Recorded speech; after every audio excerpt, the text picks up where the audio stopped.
Breaking news చూస్తున్నాం. వేరుశనగ గింజల నుండి నూనె తీసే యంత్రాలు ఇస్తామని నమ్మించి వేలాది మంది నుంచి కోట్ల రూపాయలు వసూలు చేసి మోసానికి పాల్పడిన నిందితుడిని పోలీసులు అరెస్ట్ చేశారు.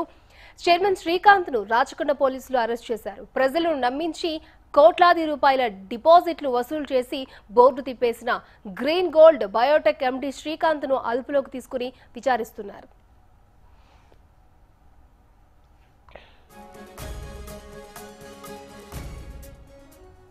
ఈ ఘటనకు సంబంధించి మరిన్ని వివరాలు మా ప్రతినిధి రమేష్ అందిస్తారు.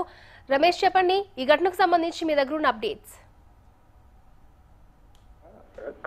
కరక్కాయ పౌడర్ జనాలతో కంట్ల కొట్టిన ఘటన మరో ముందుకే అంతలో మరో మల్టీ లెవెల్ మోసాలకు పాల్పడిన ఒక ముఠాను మొత్తం పోలీసులు అరెస్ట్ చేయడం జరిగింది. ప్రధానంగా శ్రీకాంత్ అనే ప్రధాన నిందితుడితో పాటు మరొక ఇద్దరిని అయితే అరెస్ట్ చేయడం జరిగింది. అయితే వారి నుండి దాదాపు 21 లక్షల నగదు, తర్వాత బ్యాంకుల్లో దాదాపు 90 లక్షలు గల అమౌంట్ కూడా సీజ్ చేసినట్టు తెలుస్తుంది. అందులో భాగంగానే ఒక కారు కూడా సీజ్ చేసినట్టు తెలుస్తుంది.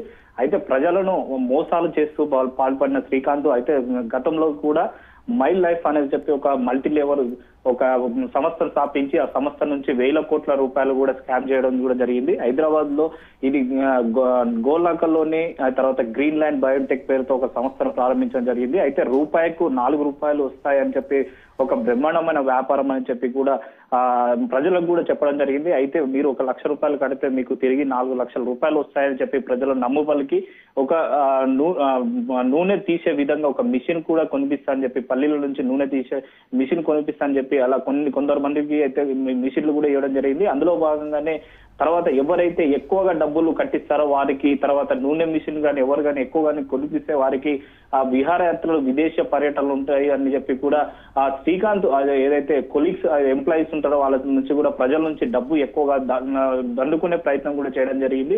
దాదాపు కోట్ల రూపాయలు విలువ చేసే ఈ డబ్బును పట్టుకున్నందుకు రాచకొండ కమిషనరేట్ సిపి అంజన్ కుమార్ ఈ రోజు మీడియా ముందు ప్రవేశపెట్టడం జరిగింది. అందులో భాగంగానే ఏదైతే సైబరాబాద్ కు సంబంధించిన కరక్కాయల పొడి వెల్లుల ఘటన మరో ముందుకే ఇలాంటి మల్టీ లెవెల్ పదే హైదరాబాద్ కేంద్రంగా ఉంచుకున్నట్టు తెలుస్తుంది. అయితే హైదరాబాద్ కేంద్రం నుంచే పూర్తిగా ఈ స్కామ్ లకు పాల్పడే వారు పూర్తి స్థాయిలో హైదరాబాద్ లో ప్రధాన కేంద్రంగా ఎంచుకోవడం జరిగింది. అటు సైబరాబాద్, హైదరాబాద్, రాచకొండ ఈ 3 కమిషనరేట్ పరిధిలో నుంచే ప్రధానంగా ఈ స్కామ్ లకు పాల్పడుతున్నట్టు కూడా తెలుస్తుంది. అయితే పోలీసులు మటుకు ఒక పూర్తిగా కట్టుదిట్టమైన భద్రత ఉన్నప్పటికీ మటుకు అయితే ఎలాంటి స్కాములని పదే తరచుగా జరుగుతున్నది. ఇటు ప్రజలు కూడా అప్రమత్తంగా ఉండాలని చెప్పి కూడా ఇటు సిపిలు మటుకు ప్రజలకైతే విజ్ఞప్తి చేస్తున్నారు.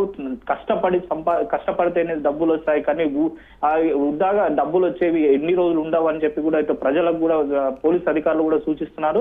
ఎంత కష్టపడితే అంత డబ్బులు మాత్రమే వస్తాయి, కానీ ఈ విధంగా అక్రమంగా సంపాదించుకున్న ఆలోచన మటుకు ప్రజల నుంచి ముందు విరమించుకుంటే మటుకు ఇలాంటి మోసాలకు దాదాపు తగ్గుతాయని చెప్పి కూడా ఇటు పోలీసులు కూడా వర్గాలు చెప్తున్నారు. అయితే మొత్తం మీద చూసుకున్నట్లయితే మల్టీ లెవెల్ మోసాలకు పాల్పడుతున్న వారిపైన ఖచ్చితంగా కఠిన చర్యలు తీసుకుంటాం, అలా చేసిన వారికి తగిన శిక్షలు పడేంత వరకు అయితే తాము ఖచ్చితంగా పోరాడతామని చెప్పి అటు ప్రజలు కూడా భారీ ఎత్తున కంప్లైంట్లు ఇవ్వడం నేపథ్యంలో ఇలాంటి వెలుగులోకి పదే వస్తున్నట్టు తెలుస్తుంది. అయితే ఇది గ్రీన్ ల్యాండ్ సంబంధించిన ఏదైతే శ్రీకాంత్ ఉన్నాడో గతంలో చూసుకున్నట్లయితే మైల్ లైఫ్ సంస్థని స్థాపించి దాంట్లో కూడా కోట్ల రూపాయలు కూడా దోచుకున్నట్టు తెలిసింది. అందులో భాగంగానే దీన్ని గ్రీన్ ల్యాండ్ బయోటెక్ స్కీమ్ తో కూడా దోచుకొని ప్రజలను మోసం చేసే పరిస్థితి అయితే నెలకొందని చెప్పవచ్చు. అక్షయ, థ్యాంక్ యూ రమేష్.